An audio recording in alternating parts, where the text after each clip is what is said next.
Good evening. I'm Piotr Bednarski, host of this program, and I'm very pleased to welcome you all to this program on the Catholic Church, Culture and Society. Today we will host a very interesting speaker and person who is very much involved in areas which are close to our hearts. We host today Ryan Christopher, who is a founder and former director of the Alliance Defending Freedom, an advocacy group fighting for the religious liberty, freedom of conscience, protecting Christians against persecution in UK.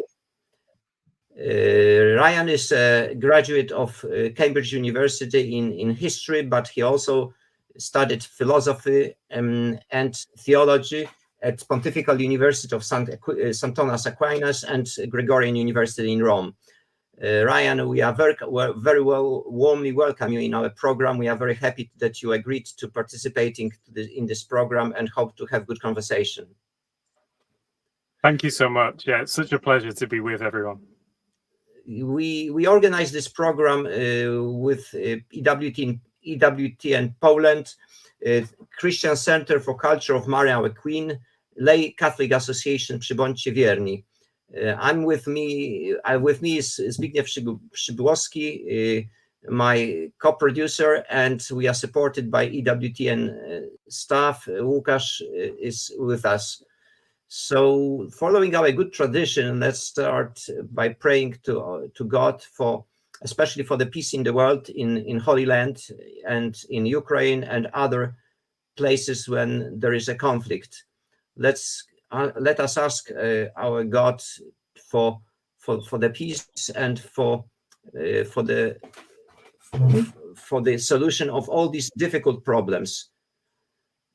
Our Pater Noster, quies in celis, sanctificetur nomen tuum, adveniat regnum tuum, fiat voluntas tua, sicut et in cielo et in terra, panem nostrum quotidianum da nobis hodie, and debita nobis debita nostra, sicut et nos dimitimus debitoribus nostris, et nos inducas in tentationem, sed libera nos a malo.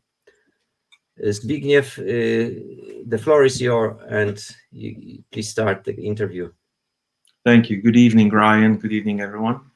Let me just go through the first question. We would like you to tell us a little bit about the organization, about yourself and the organization that you work for. So you held the position of a director of ADF UK. What is ADF and what does it do? Could you make it a little bit more familiar to our listeners? Yeah, of course. ADF stands for the Alliance Defending Freedom. As it sounds, it's an American-founded organization. And thanks be to God for our American brothers and sisters, honestly. That's how I feel as a European and as a Brit, for the work that they began 25 years or so ago. It was founded by a man called Alan Sears, who, as his time as founder, converted to Catholicism, in part because of the writings of Joseph Ratzinger and the reasoning and the beauty of that theology. But it was founded originally as just a defense fund. So it was originally called the Alliance Defense Fund, and it was just designed to be a pot of money that lawyers could then use to take important religious liberty cases in the United States. And this was done because, the various churches got together and realized, actually, some very prominent evangelical businessmen in particular realized that they were losing systematically in the courts, and that often the other side that were looking to create so-called progressive change in society through judicial activism and legal precedent had a kind of joined up strategy to doing so. And it was starting to change the nature of American society. And so it was the first legal defense organization, as I understand it, that's very big and well known of its kind. And it's continued to grow ever since. There are now hundreds of staff. I think on First Amendment issues in the US, it's the biggest legal firm, regardless of whether it's a nonprofit or not. And yeah, it's as you can imagine, it creates a feeling of security for a lot of Americans that share Christian values, and it's scary to people that don't share those values. There were two key elements, I think, to what Alan Sears, as founder, had in mind around ADF. The first was obviously setting precedent in the courtrooms, and the second was to train a new elite in the American legal profession. And he saw this as just as important as the first element of a ministry like ADF, because that second aspect was about intergenerational change. And people are policy, and institutions are only as good as the people, and the principles that institutions were founded on only continue to be the foundations if people believe in them and act according to them.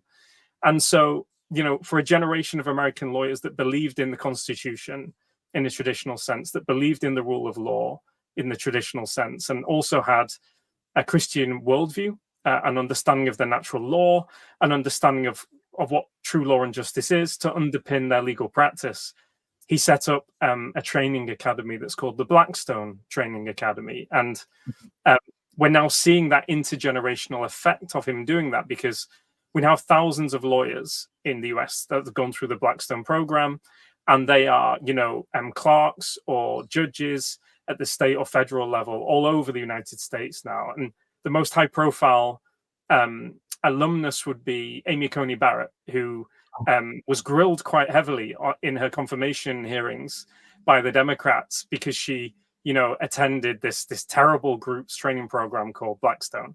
And so, obviously our hope is that increasingly across the United States and across obviously Europe as well and beyond, there is a new elite rising up, or a new generation of young Christians, Catholics, again, for our Catholic audience here, who are in positions of influence and have the confidence to articulate, that worldview and the best of what made the West good, insofar as the West has been good.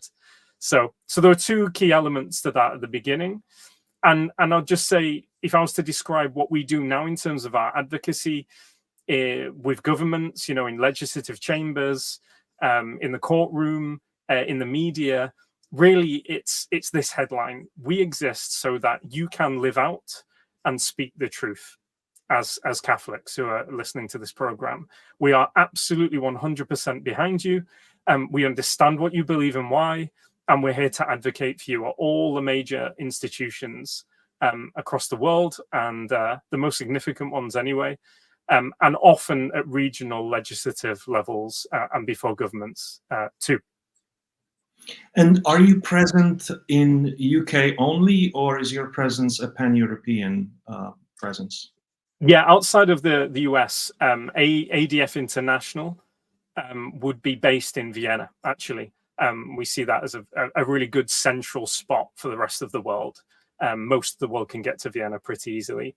And so the UK team, my team, even when I was UK director, would look up to Vienna as the mothership in that sense. And so we have offices that are international offices in places like DC.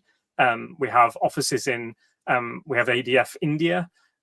We have offices in Latin America, and all sorts of parts of the world. So in particular in Europe, we tend to be focused around the big international soft and hard law institutions: the European Court for Human Rights, Strasbourg, Parliamentary Assembly of the Council of Europe, also European Parliament in Brussels, obviously in the UK for slightly different reasons, but very connected in that broader European sense. So we tend to be where the big institutions are. And so the same for Geneva, UN, New York, UN would also have ADF international offices, because, we're living in a world that is increasingly globalized, whether that's good or bad. And local advocacy is global advocacy, and global advocacy is increasingly local advocacy, again, for good or for bad. But we recognize that if there's one organization around the world that currently has the scope and the responsibility to engage globally in a joined up way, then it's us, it's ADF. Okay, and how did you become the director of the UK ADF, and what did you and what do you do specifically in the ADF? Yeah, my taking the role of director was probably a result of being part of a very small local team initially. And when you're part of a small local team, you have to be involved in a little bit of everything. And that's one of the really fun parts of a job like working for ADF International as an advocate. You're not just, if you're a lawyer, just lawyering, not just in legal texts. You're hosting allies, you're creating media strategies, you're involved to some degree in the brand, you are an ambassador for the organization and its values. And so there's a real rich variety of professional activity to be had. And I think when the UK team was starting to grow, it was natural that, you know, someone in the office who'd been there the longest, in my case, might take that position up and help others and mentor them and help grow the presence in the UK for strategic purposes. And so that was a great pleasure and a privilege, most because my colleagues are so exceptional. Okay. And maybe you could tell us a little bit about yourself personally. I understand you're a Catholic, and that is not a very frequent occurrence in the UK, I understand. How did you become Catholic?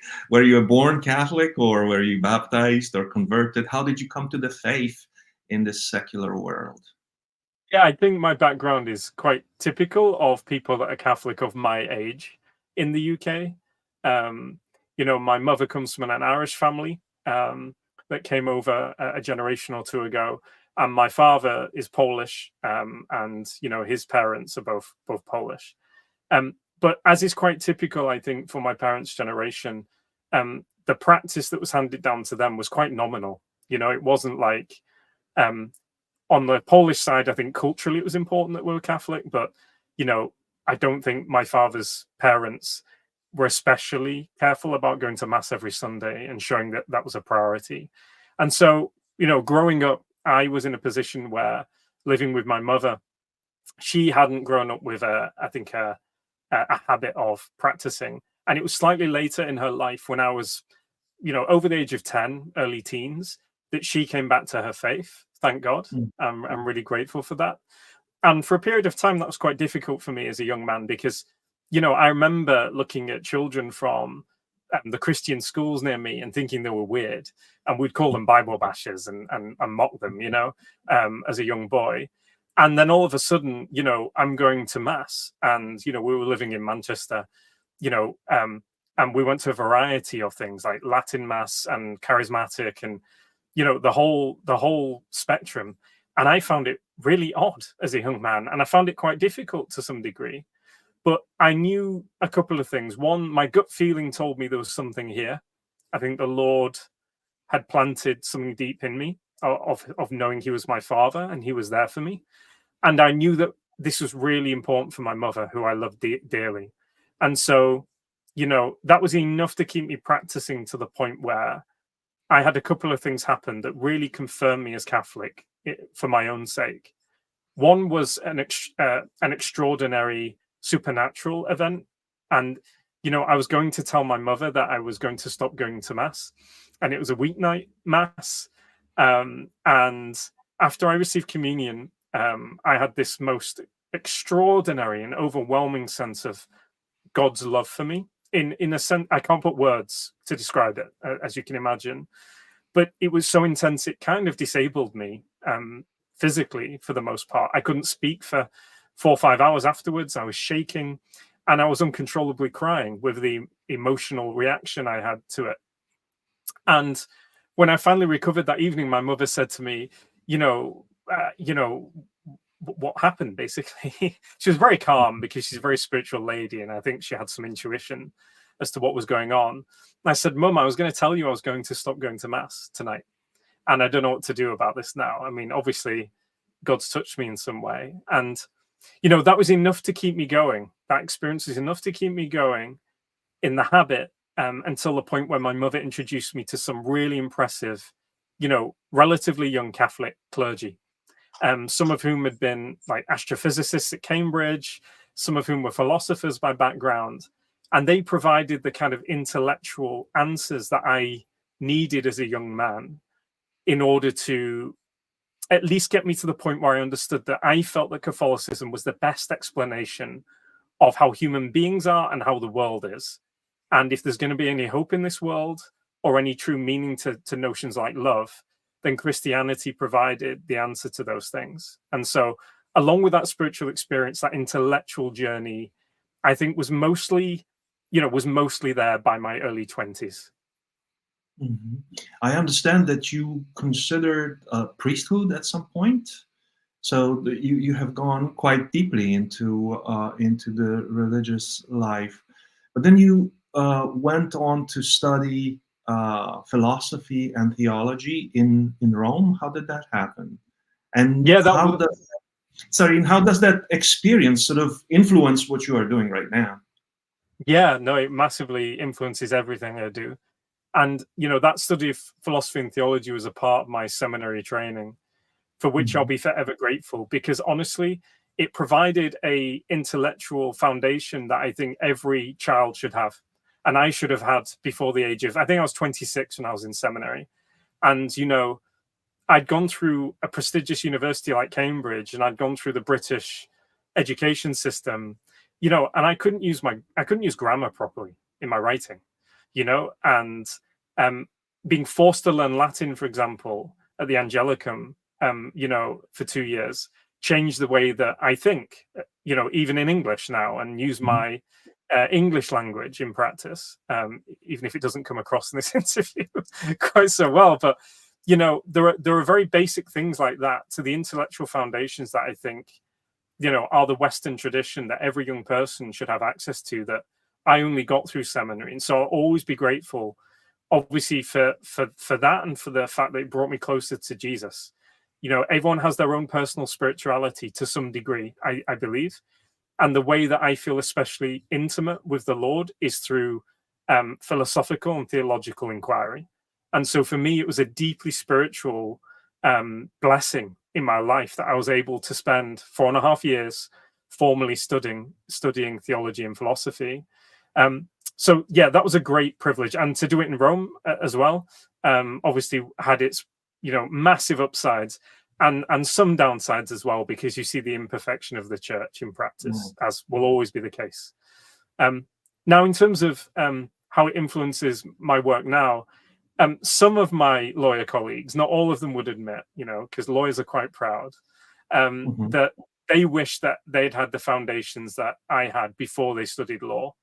Because I think in so many ways, we're now living at a time where we have to re-explain Western principles back to a Western audience, or we have to re-articulate how certain things have a hierarchy, or certain things are good or bad, from first principles, because we can't assume that the culture, that those things are held in the culture anymore, or that there's institutional memory, or that there's community memory for those things. And so, being able to do that on most issues is a real blessing for our work, because, if I'm working with one of our specialist lawyers, an example would be the Scottish church closure case, which we might talk about later.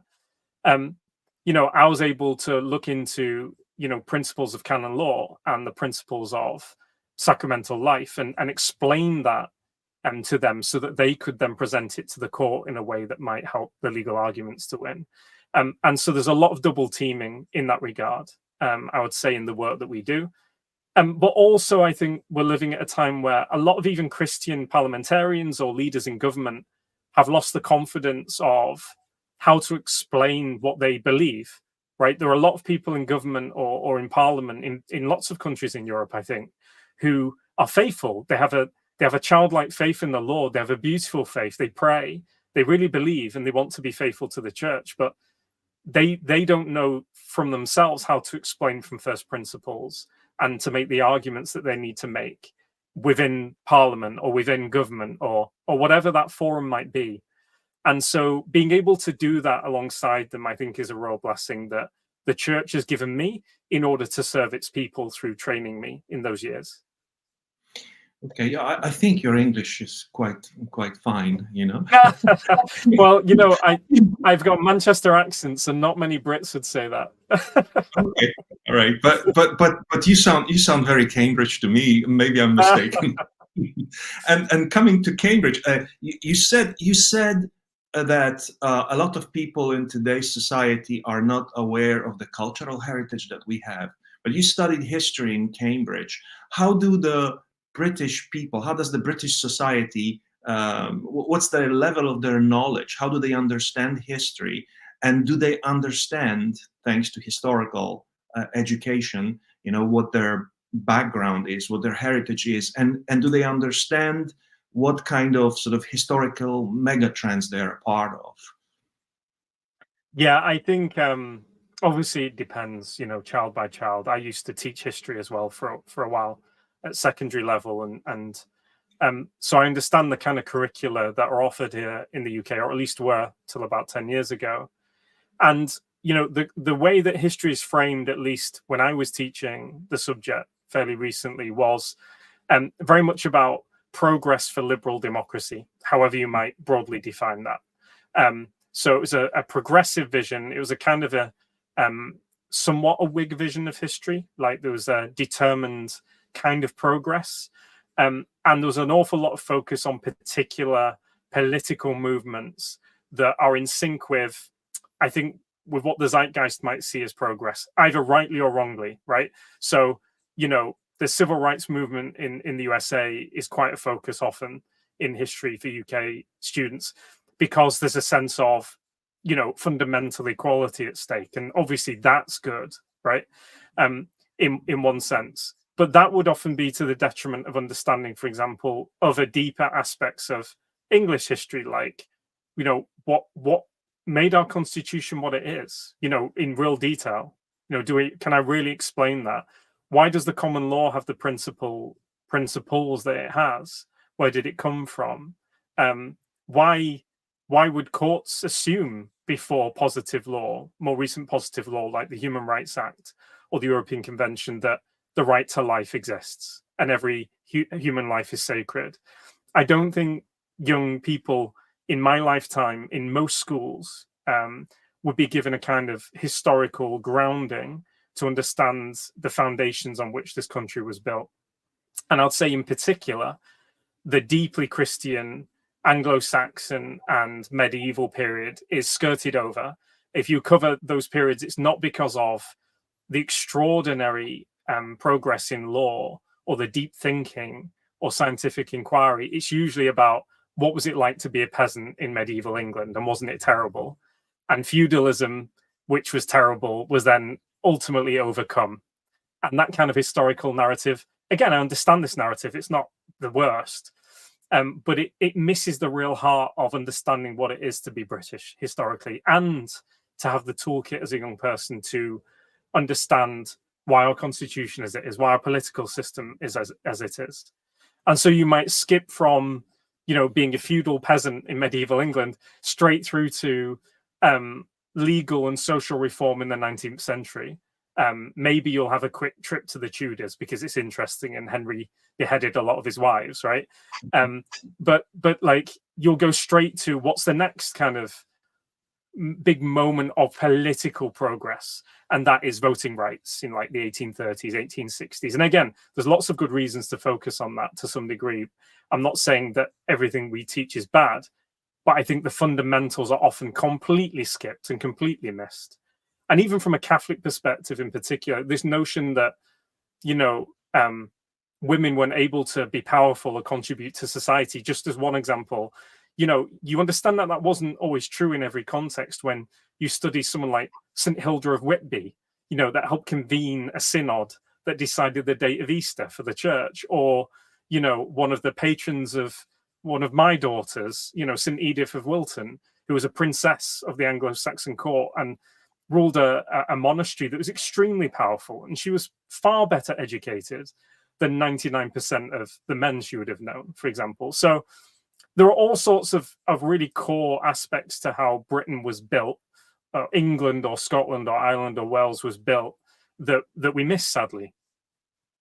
So I'm asking this question because it seems to me that if there is an absence of knowledge of history, then the population is easy to manipulate, and then you can sort of twist. And then with the absence of the fundamental concepts of the Christian culture and European culture, and religion and civilization, it's easy to twist terms, to change their meaning and to sort of lead people into very difficult situations where all of a sudden they find themselves in a trap. And that's where my question about history comes from. Maybe we could talk about a couple of specific cases that your organization was involved with. So, one of the interesting things for the Polish audience would be to hear about the case of Julia Rynkiewicz, and her sort of travails. What was her crime and what was her punishment, if you will? So Julia's crime in practice was to be publicly pro-life whilst training to be a midwifery student, a nursing student here in the UK. And this is University of Nottingham, that hasn't had a great public record with regards to Catholic principles being expressed publicly in recent years. We've been involved with them on 3 occasions in recent years. Julia was the president of the Pro-Life Society for the university, and it was clear that a couple of members of staff from the university didn't think that you could be genuinely pro-life and somehow provide a, in inverted commas, neutral professional service to women, some of whom might have had abortions or some of whom might want abortions in the future. And so, I guess the ideology behind the lecturers trying to censor Julia was that it isn't possible to hold those things together in a professional manner. And so what ended up happening was she was reported by some of members of staff, some of whom taught her, that she had been presenting materials on the pro-life stall at the Freshers' Fair that might betray the sense that, again, she could be a neutral practitioner insofar as anyone can ever be fully neutral in a profession like being a doctor or a nurse. That's an ethical profession. And so the university suspended her. They investigated her and suspended her from clinical practice, which in effect meant that she couldn't finish her academic year. Now, to cut a very long story short, she was ultimately offered an apology, and the university accepted that it made some mistakes in the way that they had handled Julia's case.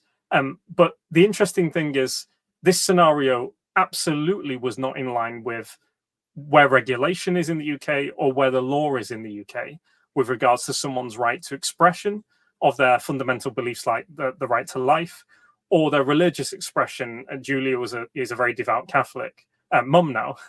And so despite the law and the regulation for the profession supporting Julia's position, she was still found herself suspended from her academic course. And the lecturers involved still felt so emboldened that it would somehow be acceptable or normal to try to prevent her from qualifying as a pro-life person. And so there's a deeper question there beyond law and regulation into the culture of universities, the culture with regards to freedom of expression and divergent viewpoints, and in particular with regards to how universities are interpreting what they believe to be competing concerns with regards to safety or people being able to avoid views that they find uncomfortable or distressing. And I think we in the UK are in the middle of working out where that's going to land for a generation with regards to those so apparently competing principles. Would you say so? There was a clear sort of intent to sort of freeze certain viewpoints and prevent certain people from going into midwifery, with their professing their openly their views. Would you think that your intervention sort of put a stop to it? What was the overall reaction? So did you succeed? Did that freeze attempt succeed, or did you succeed in preventing it to happen? How would you assess? We weren't able to prevent the suspension for that year. It was from the point Julia was suspended, almost immediately she was going to be unable to finish the academic year because she couldn't have the clinical practice you require. And so it was always going to be a case of, will the university recognize that they've caused a detriment and that needs to be rectified, and there needs to be an apology. And those things happened. And so we were able to get that from the university. And most of the cases we take involving universities and freedom of speech are settled informally, like before they get to the higher courts, or even to any court at all. Because again, the law is broadly on our side, and we've recently had a strengthening of that law here in the UK more recently that, I'm delighted to say, many people I know were involved in to some degree. But the point, again, isn't always the law. It's what is the internal culture of these institutions. And so what it usually takes, sadly for us, is if Julia had just emailed back as she did and said, hang on a minute, this isn't fair. I'm pretty sure I'm allowed to express myself as a pro-life woman outside of the context of my midwifery course. That wouldn't have got very far. The fact that an organization like ADF can come in and say, hey, we're involved, we understand the law, and, this letter is without prejudice, but you could find yourself in a legal fight here, which obviously everybody wants to avoid. At that point, the lawyers for the university get involved, and then you start to see results. And so often it's a case of, if it's left to some of the HR people at an institution or some of the diversity and inclusion officers, and I hope that doesn't make any sense to you as a title in Poland. I hope you don't have these titles yet. But we have thousands of people in the UK employed to be diversion and inclusion officers that often wrongly interpret the balancing of these rights in practice. And so it often takes the institutional lawyer to get involved, because we've triggered that by saying, hang on a minute, you don't want this to go legal. And they then say, no, under the law, Julia has a right to do what she's doing, or you need to be more careful. So that's often the role we play in these kind of cases. Okay, and you also represented in two sort of very famous international cases of Päivi Räsänen and Isabel von Spruce, and both of them are quite interesting. Could you say a couple of words about the crimes and punishments in both of these cases? Yeah, I mean, in the case of Päivi, she her crime was to tweet about contribution to a pride march. And, Päivi wasn't even tweeting to anybody outside of her church. She was tweeting her own church leadership to say, should you be really formally involved in pride? Because I'm not sure that's in line with certain scriptural passages. And she quoted one of those scriptural passages. So that was Päivi's crime. Now, the law that she's been in court under also includes terrorism. It couldn't be more ridiculous. And so what we've had in Päivi's case is, in theory, this is a very serious criminal charge. If I may, does that mean that she sent a tweet to her congregation and there was a Judas there who denounced her to the police and said this is a crime of terrorism?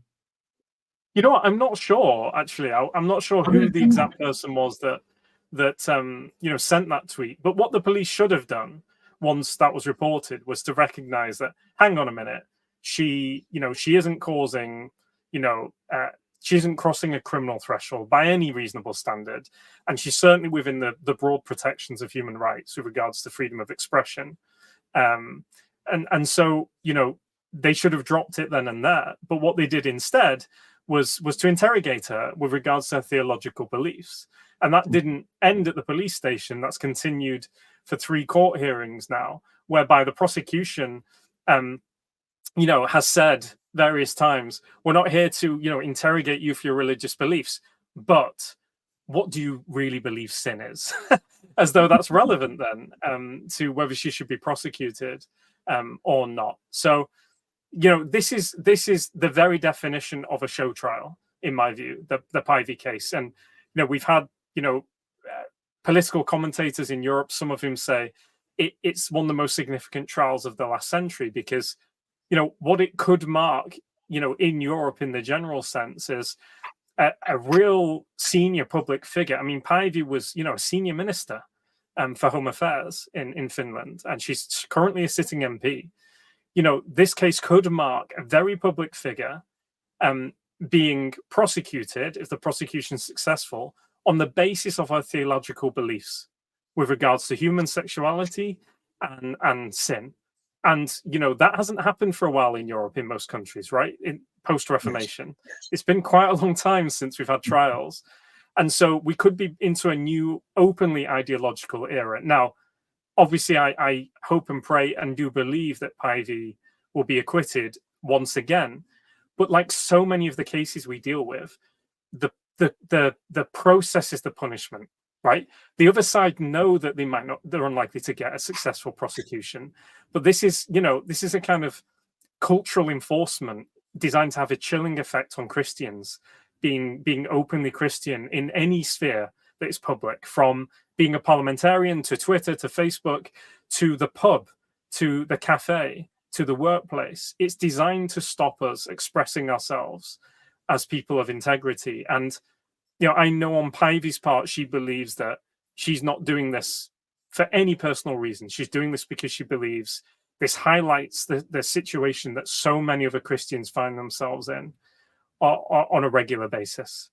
So in essence, she's persecuted for her Christian beliefs in a country that is formerly Christian, now a post-Christian country.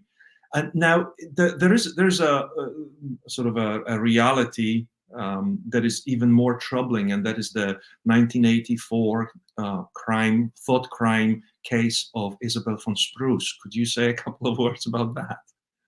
I mean, I think this is, again, along with Pivy, I think this is a really seminal, you know, Isabel's situation might not ultimately become a big case in terms of the higher courts, but the fact that she has been arrested repeatedly under fairly new laws in the UK and some very new laws for what the contents of her mind, I think does in and of itself mark a moment in Europe.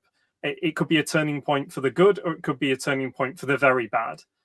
And, you know, in the UK, we've seen a lot of so-called liberal commentators defend or be quiet with regards to Isabel's situation because they are ideologically pro-abortion. And that's been really disappointing to see. So Isabel's crime was her initial arrest was to stand near an abortion facility where she'd had, you know, years of ministry and helped hundreds of women personally who'd had crisis pregnancies, who felt unable to continue that pregnancy without support. She'd had years of standing in that exact spot, helping women who needed her help, who wanted her help.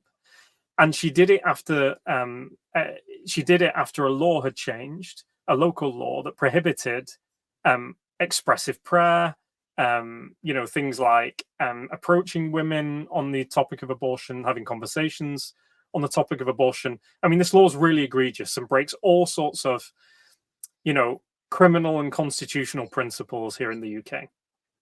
Plenty of liberal legal scholars have noted that aspect of these laws. So she decided that she was going to do something that she believed wasn't breaking that law, but might still enable her to do some good for people involved, which is to stand there silently, so praying. And because Isabel's a practicing Catholic, she believes that silent prayer has an effect. And she believes there's a significance to place as well, right? You know, we bless places, we pray in places, we go on pilgrimage, we go to people's graves because places are significant to us as Catholics. And I think just as humans, right? And so she decided to be. The police obviously must have believed the same. Exactly. And it kind of confirms it implicitly, right? And so she was there to pray for everybody involved in that place. She was there to pray for the unborn. She was there to pray for the good of everyone there.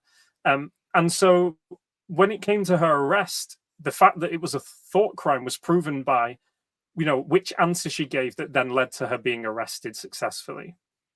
And so, you know, her standing there silently wasn't enough. And the police asked her, you know, what are you here for? Are you protesting? And she's like, no, I'm not protesting. Are you, you know, trying to counsel women? She's like, well, the facility's closed right now.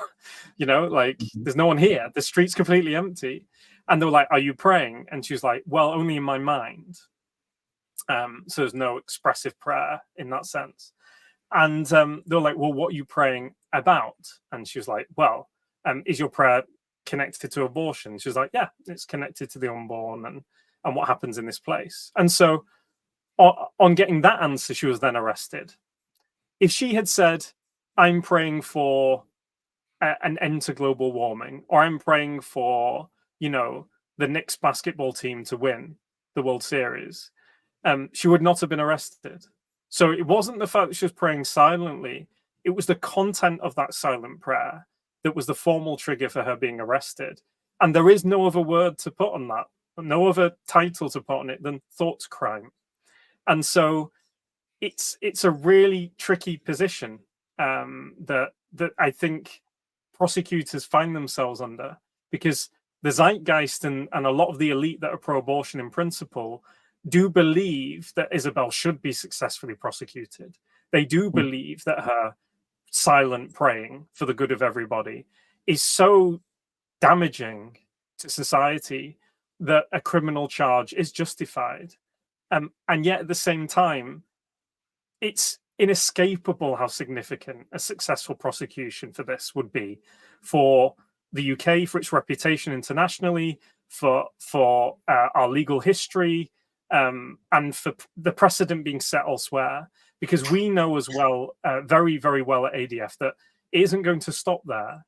You know, the intent behind these laws and the intent behind the people that frame these laws is to completely erase any pro-life expression from any public scenario.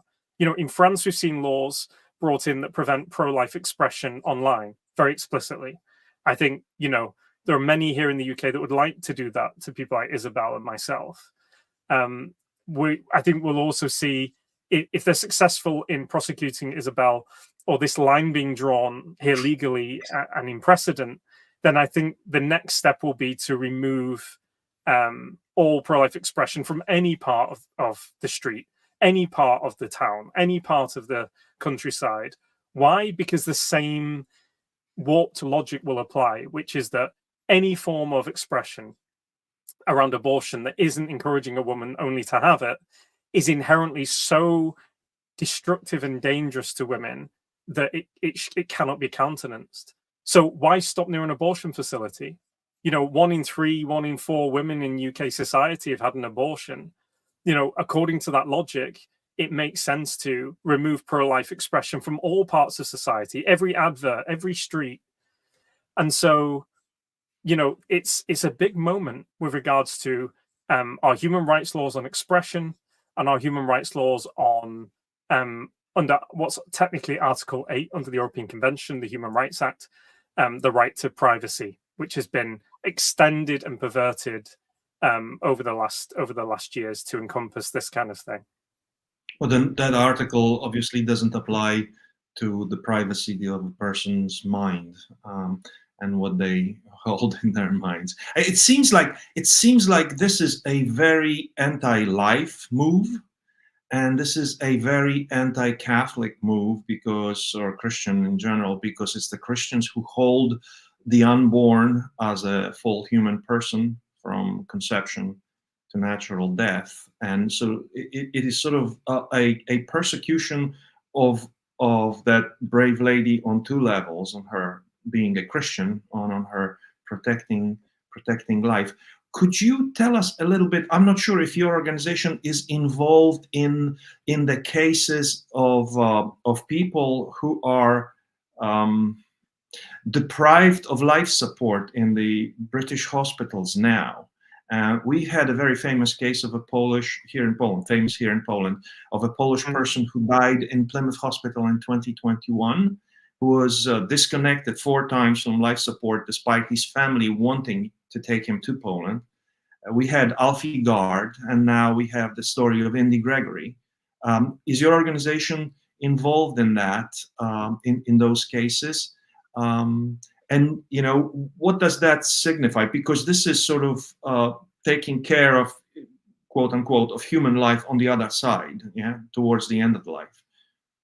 These cases really exhibit just how far the right to life, or the value of life, in and of itself has completely evaporated with regards to having any sense of value when it comes to judicial decision making in the United Kingdom. You know, something that again was something that didn't need to be written down in our common law era, really, that life is sacred from conception till natural death, because there aren't the explicit protections for that, or the interpretation of what should be explicit protections for that. That bears no weight when these legal decisions are made. And the reason we've got ourselves in this position in the UK, particularly with regards to children and end of life. So most famously, Charlie Gard, I know Charlie's parents quite well, and they're wonderful people.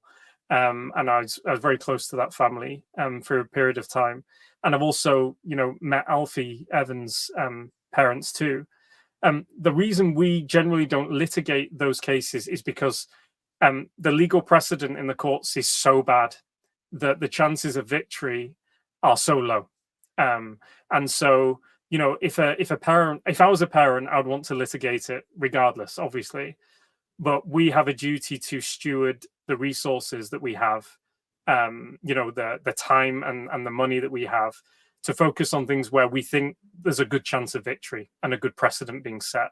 And so sadly, the law in the UK is so bad that the moment a hospital disagrees with a parent with regards to the technical threshold is the best interests of the child, and I'll explain why that is in a moment, almost immediately you'll end up in a court situation that is very one-sided because of the information the hospital has and the parents don't have. And of course, you're going to get judges with very well set precedent that the hospital should win, hearing from expert doctors, versus parents or external doctors or second opinions that the parents can somehow bring before the court. So British courts are very pragmatic and very much respect, established authority with regards to expert opinion. And so the chances for a family in these scenarios is very low. And we got here by accident. So the law that kind of oversees these cases wasn't designed for these situations. It's basically an evolution of an act that was designed for other purposes around children, that has, through case law, become a standard, which is a best interest standard.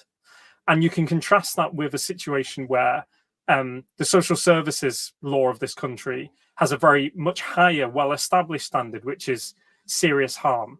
So let's say I'm just generally a bad dad to my son. I'm not feeding him well, I'm not looking after him well, and it's reported by the community. For social services on behalf of the state to take him out of my authority would require them to prove that my child is suffering serious harm. Mm-hmm. Now, that's a very well-established, clear test. Best interest, as you can tell straight away, is much fuzzier, much more general, and wasn't a specific test designed for these situations. And so, sadly, for most of these cases, like 9 out of 10 of them, the solution only is legislative reform, which is why we really believe in Charlie's law. So the Gard family, Charlie's family, have proposed a change to the law that would rebalance this imbalanced situation between the doctor and the parent and the state and the parent to make it far more reasonable. There were a couple of cases before the UK left the European Union that we were involved with that were able to get children out of the UK based on the European right to travel and to move within the European Union. But that was a very novel legal avenue to take, which is now closed after Brexit. So sadly for parents that I know, if it gets to the point where a hospital formally disagrees on the basis of best interests, you're almost certain to lose. And that is, quite frankly, from a Catholic perspective, completely unacceptable. In fact, the hospital that was looking after Charlie Gard was in my local supermarket earlier this evening and asked for my money.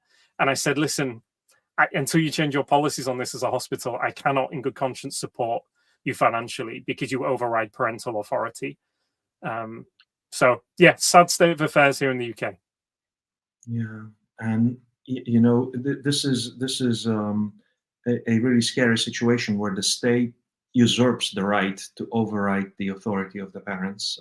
What are our states becoming when they do that? And what situations are we placed in? I must say, very many years ago, maybe 15, maybe 20 years ago, I read on the internet stories of Dutch people from the Netherlands when they had an illness and they felt that this might be a serious illness, they would not go to a doctor in Holland. They would travel to Germany because they feared that they might be euthanized in Holland.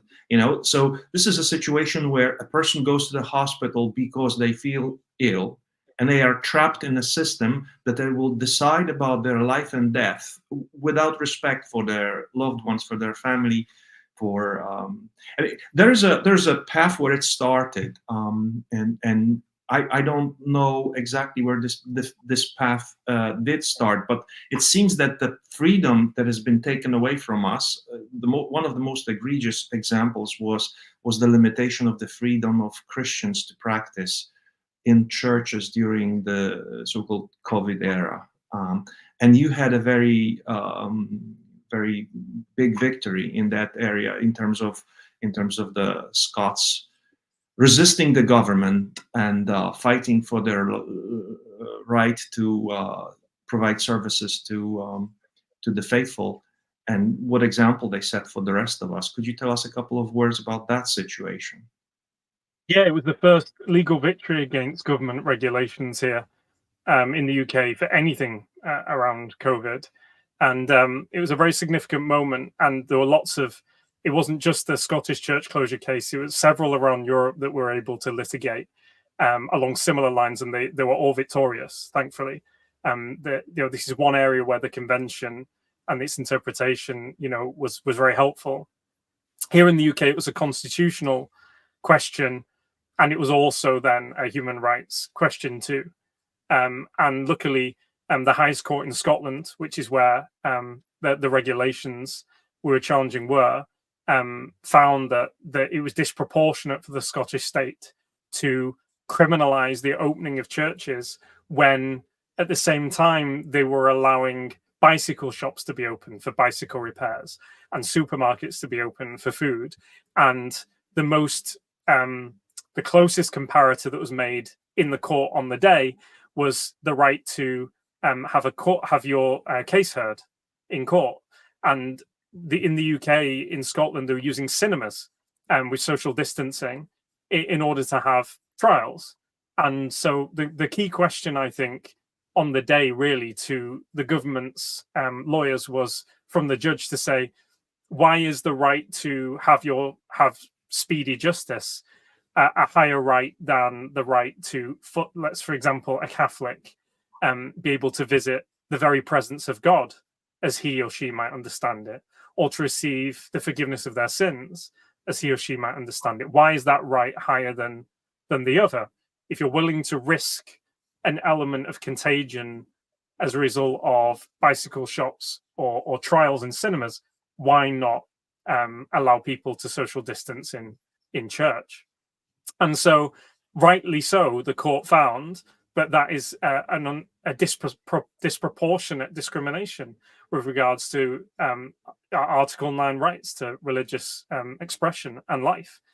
And, the Catholic aspect in that case was very significant because one of the applicants was a Catholic priest, Canon Thomas White.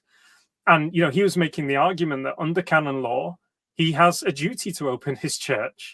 In fact, the way that canon law puts it is you need grave reason not to open your church, which was the highest, most serious reason not to open your church at all.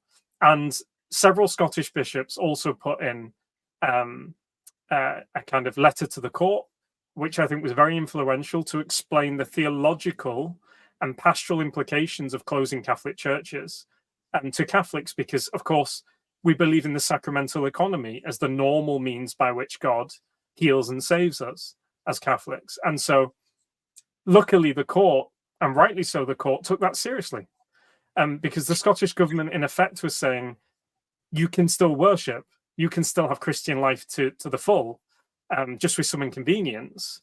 And, Canon Tom, as a Catholic priest, is saying, no, you've completely misunderstood what it is to worship in a Catholic sense, and you've completely misunderstood how incarnational everything is that we need to do.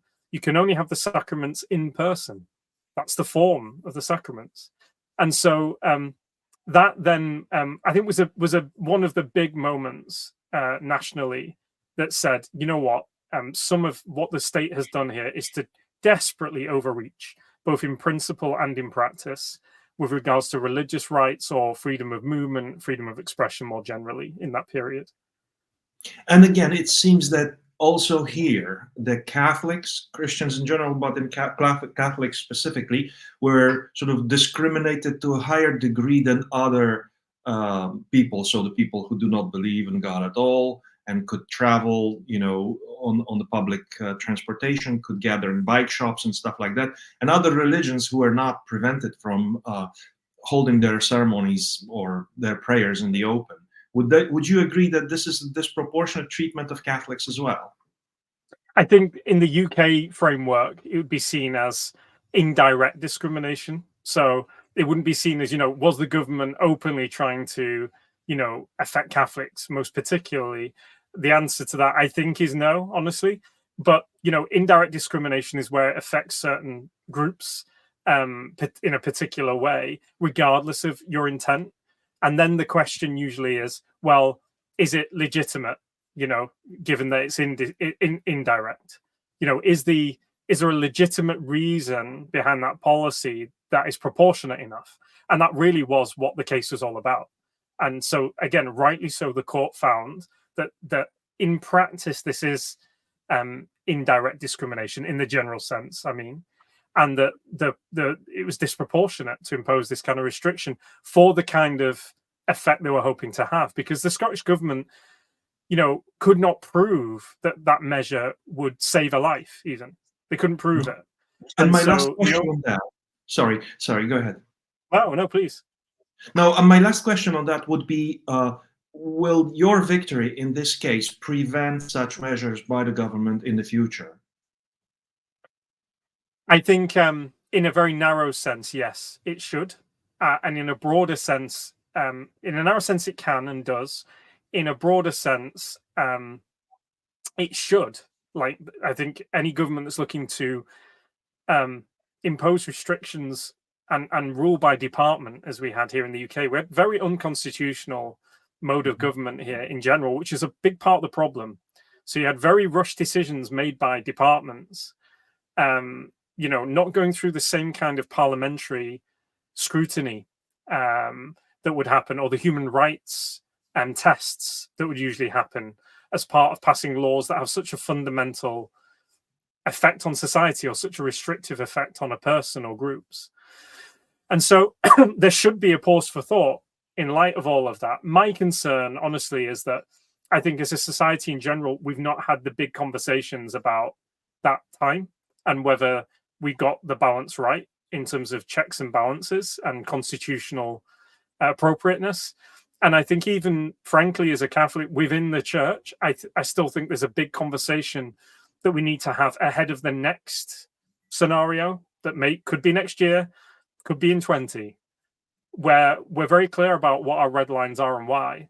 And we're very clear about how we articulate what serves the common good and doesn't in an authentically Catholic manner. Because I think at times there was a panicked retreat to utilitarian type thinking, which is not in the Catholic tradition whatsoever, and left a lot of faithful Catholics, I think, individually very exposed for standing out against that kind of rhetoric and some of those policies as well. So I think there are two big conversations that we're at risk of missing society-wide, maybe Europe-wide, and also within the church itself, quite frankly. Okay.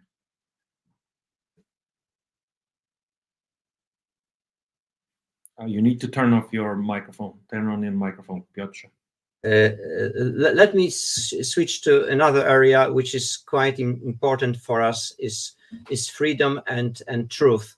And when you describe this, all this situation, when there is these are examples of real threats to freedom, especially freedom of conscience, freedom of religions, religious liberty, we see that this kind of problems operate on various levels of society. And you mentioned that in terms of the laws and regulations, the setup is not that bad, but the problem is when it comes to the execution, so executive power. And I remember in one of your interviews, you mentioned that mid-level kind of civil servants mechanism. Could you comment on that? Because we see certain similarities with European Commission, with executive branch of in Poland. What's your assessment of the mechanics? Why this happens? Because these are such fundamental law rights, but they are still violated. Yeah, I think in a lot of the key institutions in this country, and this has a lot of, there's a lot of national discussion about this right now. In a lot of the key institutions here in the UK, and of course we see it in international institutions too, there is a general zeitgeist or a general ideology or set of principles that are spoken and unspoken that you have to believe in order to look like a virtuous person in that context. In order to be able to have the dinner table conversations and be accepted socially. Like, it's the most human thing in the world is, if I'm a diplomat or if I'm a member of a UN committee or if I'm a mid-level senior civil servant in the UK government, that I want to be accepted and liked by my colleagues. And so if you don't have strong principles of a worldview or a religion, whatever it might be, then of course you're going to end up, swallowing, digesting to some degree, and then regurgitating the general mantras, the dogmas, right? The secular dogmas of our time. And I think that's the way I would see it, is there are certain mantras and dogmas that for various periods of time seem like you'll be a heretic if you don't espouse them and act towards them. And when that sets so deep into institutional life and practice and culture, it's capable of overriding constitutional principle, the letter of the law, right? The spirit behind the letter of the law, the history of that country. So we're seeing that all the time. So, the way that speech and expression is being policed in the UK is a fantastic example of that. We're seeing people arrested for writing lyrics on, lyrics on Twitter that don't pass a criminal threshold. We're seeing people being arrested in the street for saying that biologically there's men and women, and that also Genesis says that, and that's God's design for creation. We see people being arrested like Isabel Vaughan Spruce. Now, technically speaking, are the laws that they're being arrested under, were they designed to arrest those people in that way? Usually the answer is no. But within, for example, the police force or senior figures within the police force that dictate that policy, that cultural kind of disposition towards an ideological enforcement over traditional and clear rights in law, it wins. And so, culture is very significant, and culture is a lot more local than, even in big institutions, than I think a lot of people would assume. It usually boils down to, what is the thing that I can say in this context that will allow me to be accepted or allow me to thrive professionally? And we know what those dogmas are for our time. And so, on the flip side, the more that Catholics and other Christians and other people of common sense and goodwill keep their mouths shut in those contexts, the more extreme our views will seem to be when we do espouse them. And we end up seeing like a smaller minority with a less acceptable view than is actually true. We see this online, we see it in the workplace, we see it even within the church at times too. When you're describing this situation, it comes to my mind that the policy which was motto for famous Italian communist Spinelli, that we will march through the institutions, is just realized, and it is realized at various levels. So the zeitgeist, which penetrates the minds of civil servants at various levels of authority, can be destructive to society. I don't want to be malicious, but just one quote from Theresa May during Alfie Evans crisis. I mean, kids are owned by the government. Then she somewhat withdrew from this statement, but it reflects a mindset of many politicians and civil servants. My question is, what to do with that? What we can do as Catholics in such circumstances when on one hand, conservatives and those who defend traditional values might be lazy, might be feared, might be fearful, might be not active enough to stand up. What's your recipe? What's your advice? Yeah, I think there are kind of 3 stages to reversing that cultural, decline. We need people that are capable of being in a big enough community, so having a critical mass within your context. It might be your workplace, it might be your village, it might be the government, it might be in parliament, whatever the context might be. You need to be in a situation whereby you're in a critical mass of people, where you're at the very least feel like you're in a minority that's big enough that people have your back, that they're there for you, and that you're not just standing alone, or maybe as 1 or 2 or 3. So an absolute priority always is to find others that agree with the truth, and to club up with them. And that might be an informal work society within a civil service department for the government. It might be whatever, a formal group in parliament for parliamentarians.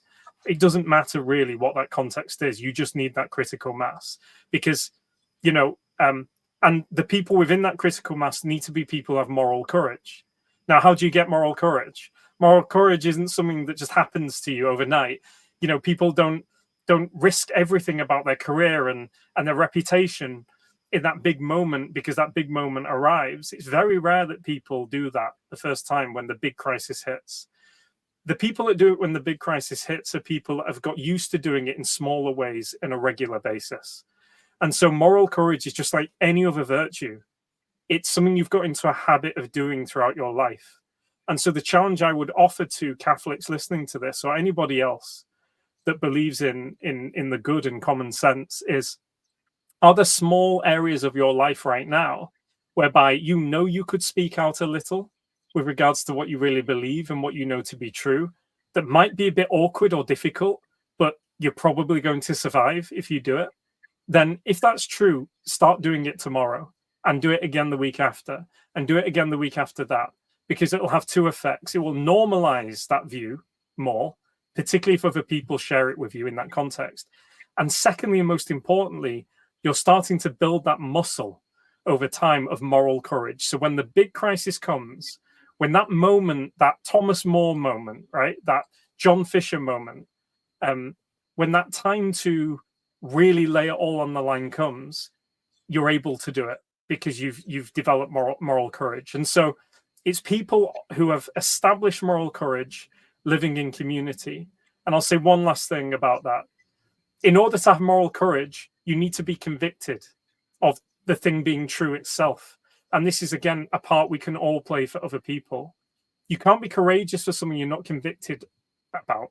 And you can't be convicted about something if you don't know it inside out, Mm-hmm. So whether it be the faith, whether it be the reality of life, whether it be that biological male and female, whatever it is, if there are areas where you feel unsure intellectually, then your duty really as a Christian is to go and to learn more, to seek wise counsel, to go and read and listen, so that you can be convicted, and therefore you can be courageous about that issue afterwards.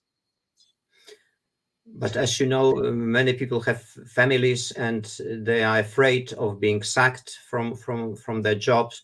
They are afraid of being persecuted in social media, cancelled.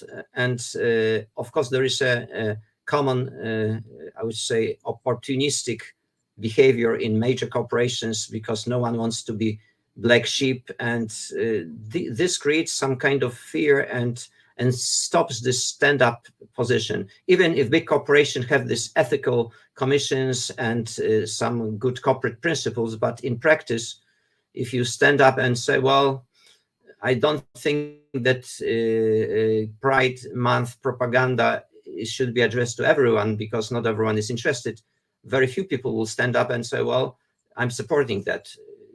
What's your advice for people who are living with families who have this kind of responsibilities? Of course, we can say there are various lines of defense. Any comment on that? Honestly, it's very, very difficult, because I've done a lot of work with clients of ours, many of whom don't go forward after long conversations and discernments. they're in a situation maybe similar to you describe. They might be in a scenario, you know, where professionally they could lose their job if they take the stand. And for various reasons, that are all good reasons, they decide not to do it. And, you know, in almost every case that I've been involved with where that's happened, I've totally understood and often actively encouraged people to take that course of action. I think this is, by its very essence, a prudential decision, right? Now, obviously, some things are not prudential, like, you know, the corporate bank you work for requires you to go out and murder innocent people in the street.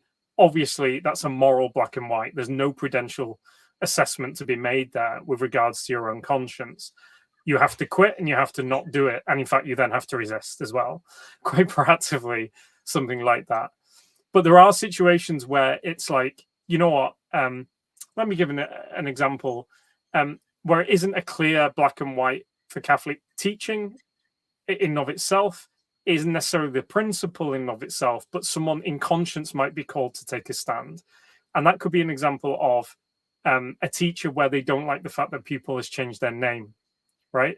So I believe that if I was a teacher, I'll use myself as an example. If I was a teacher next week, and I knew that teaching was the only career I'd really ever had, and I've got a family to feed, and I'm doing good as a Catholic educator otherwise, if the school required me to call a biological female a male proactively, I would resign, or I would refuse to do it and take legal action against that school.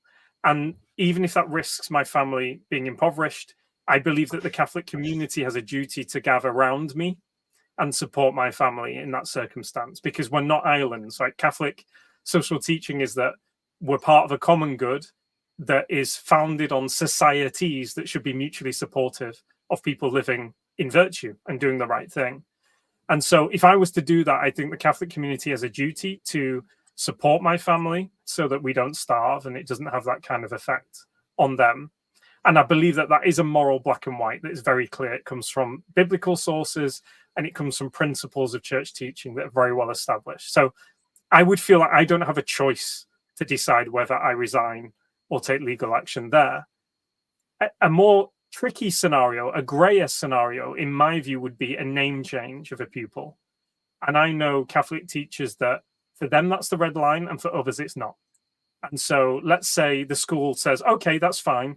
You don't have to use the wrong pronoun for the biological sex of any pupil, but the pupil has changed their name from David to Jennifer as part of signaling that, you know, they've changed gender as they see it. Would I necessarily risk my career on that? And the answer for me would be no. That would be a prudential reasoning of a name in and of itself is significant, but it isn't speaking necessarily to an objective reality in the same way as a pronoun would. Now, the teacher next to me, Sarah, might actually believe for her conscience, prudentially, that is the red line that needs to be drawn, at least for her, before the Lord. And good on her if she takes that case forward. So I think there are scenarios that are not prudential, that are just morally black and white. And I think there are scenarios where I think there are several factors one has to take into account.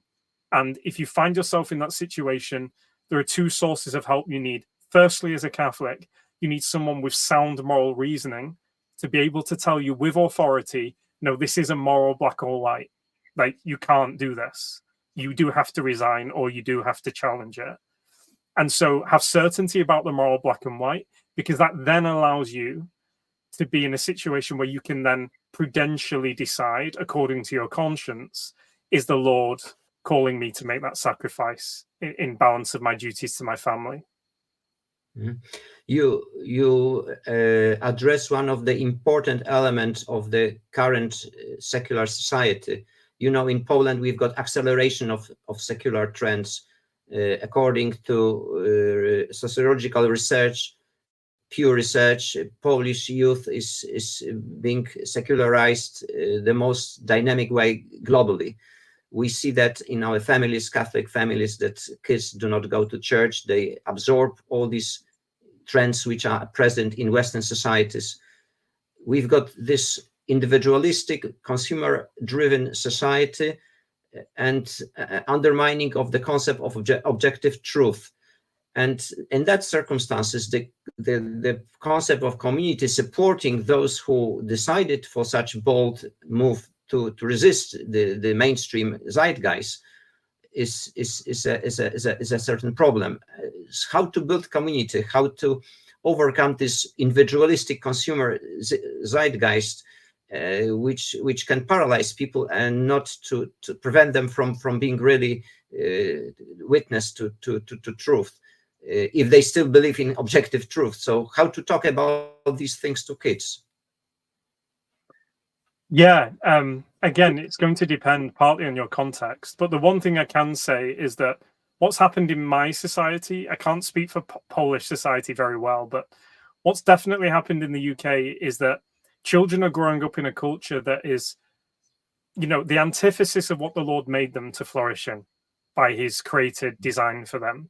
And what do I mean by that? Like, children are growing up in homes, I think around half, if not more, are growing up in single parent scenarios or broken families here in this country.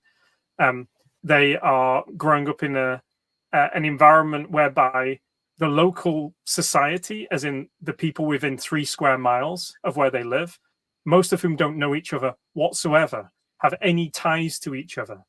Most of those people living in that place have no ties to that place historically and don't plan to necessarily stay there for 5 years or more. That has a big effect on how people treat each other and how deep those relationships can be that child can be around. And then also on top of that, I think most perniciously, we have, the era of the smartphone.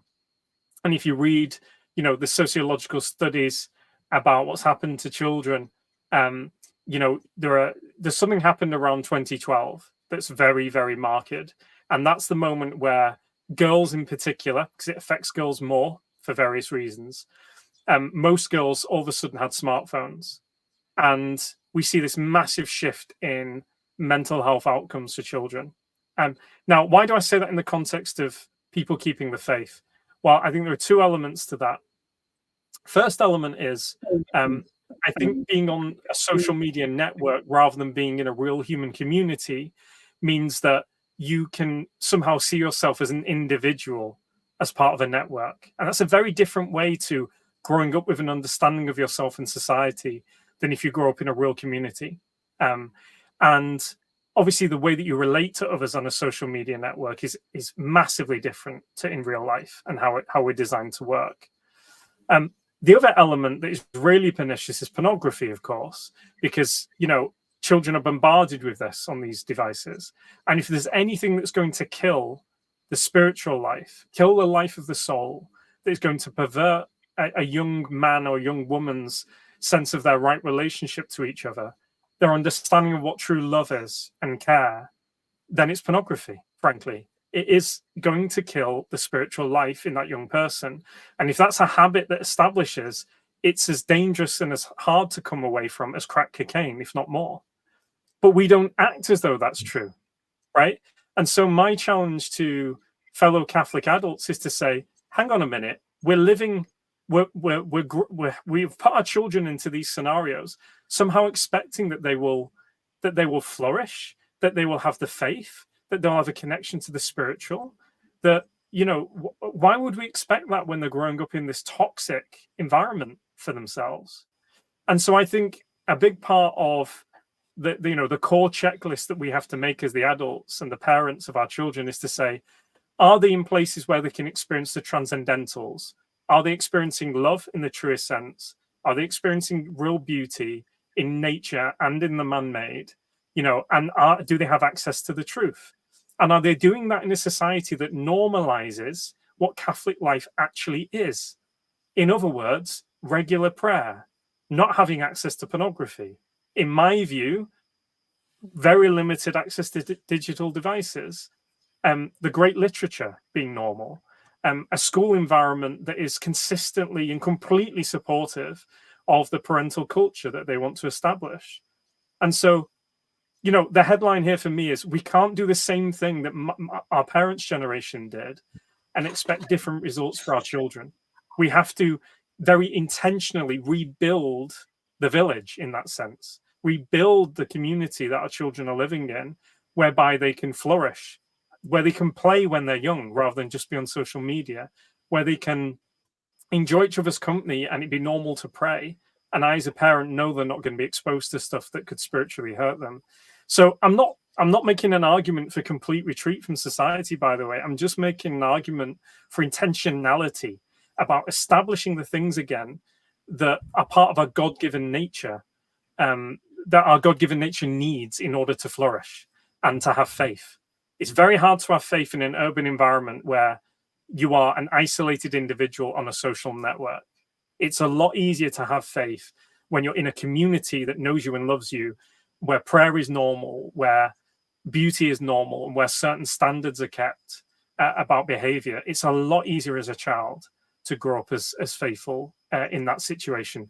And I know, the one thing I do know is in Poland, you have far more opportunity to do that than in the UK, where we're far more disparate in terms of large numbers of deeply committed practicing Catholics. You have much more common critical masses by which you can do that, I think, in your country. So yeah, intentionality is the headline. Right. Yeah, I fully agree. And we've got still this cultural Catholicism, which has some potential. People are critical of cultural Catholicism because they say, well, it's not deep enough, it's not much spiritual, but this is a potential. You can transform it in a positive way. But my question is, this is my last question, and Bishop will take over, what to do with our neo-pagan or secularized neighbors who lost their ways, and they are sometimes aggressive against Christianity, sometimes they are lost.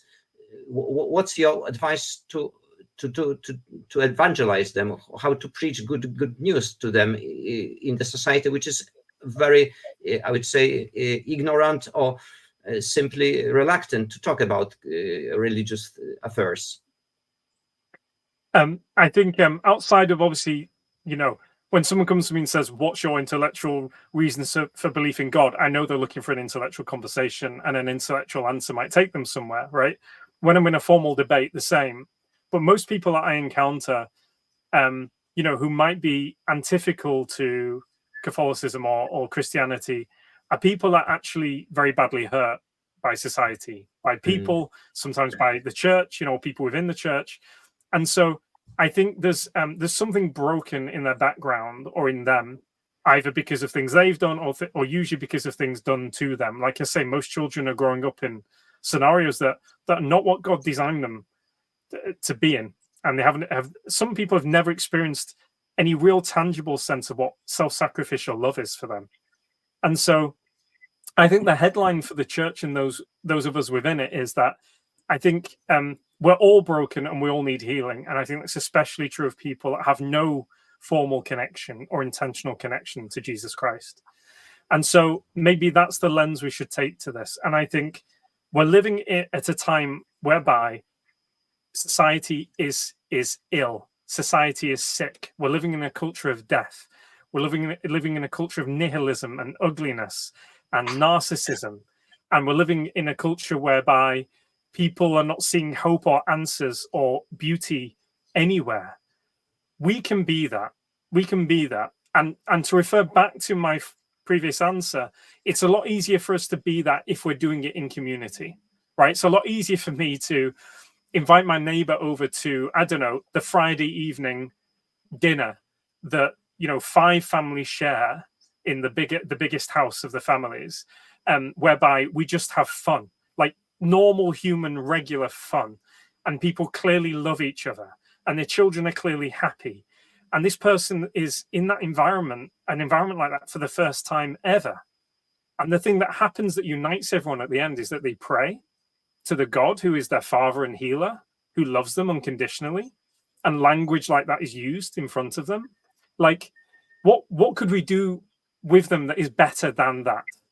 But that relies on some level of community. That relies on a pattern of life and regular rituals in our life outside of liturgy that we can invite people into, that are healing and wholesome and are just life as God designed us to have in society. And obviously, there are very specific things we can do as a church to heal people too, like sex addiction, pornography addiction. Alcoholics Anonymous has been extremely successful in bringing people back to some limited belief in Christianity, because Christianity is quite explicitly there in the principles. Well, most of the deaneries of the parishes I know could easily put on a group for men who are struggling with, virtue as a man or sex addiction, and people would come to know the Lord through that, through the other men that they meet. That's just one concrete example that would cost us very little money, would involve a few hours work a week by some of the men in the community, and would help heal people. And that through that healing, they'll come to know the Lord and be open to the Lord. But I think they've been sold this narrative that Jesus and belief in him is the source of all that pain and sorrow, and it's the opposite. And just saying it isn't enough. We've got to live it in a way that's really convincing.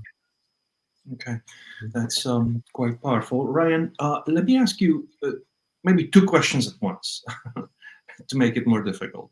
So question number one is, so the background of the question is, I think that the revolution is progressing more smoothly and faster in the West, or it started earlier in the West than it started here in Poland. And in the past, it was maybe 30 years difference. Now maybe smaller, hard to say how much. But let's say a decade or a decade and a half. So if you look in hindsight, what is it that you missed 20 years ago, 15 years ago, that you should have taken care of in order not to find yourself in the situation that you are in Britain right now? So in essence, what is your advice for us now? What should we stop now? So that's question number one. And question number two is, if that is in fact true, that the revolution is attacking you first, what are the directions that freedom is being limited and destroyed in Britain right now that we might not be seeing here? What should we expect in the future? They're big questions. So, I think with regards to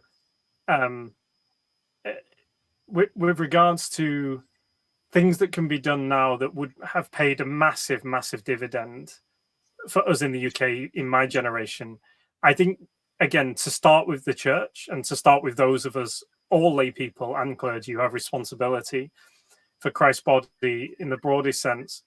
I think there was a complacency because we were still quite big. I think there was a complacency because we ran lots of, Catholic schooling here in the UK is massive still.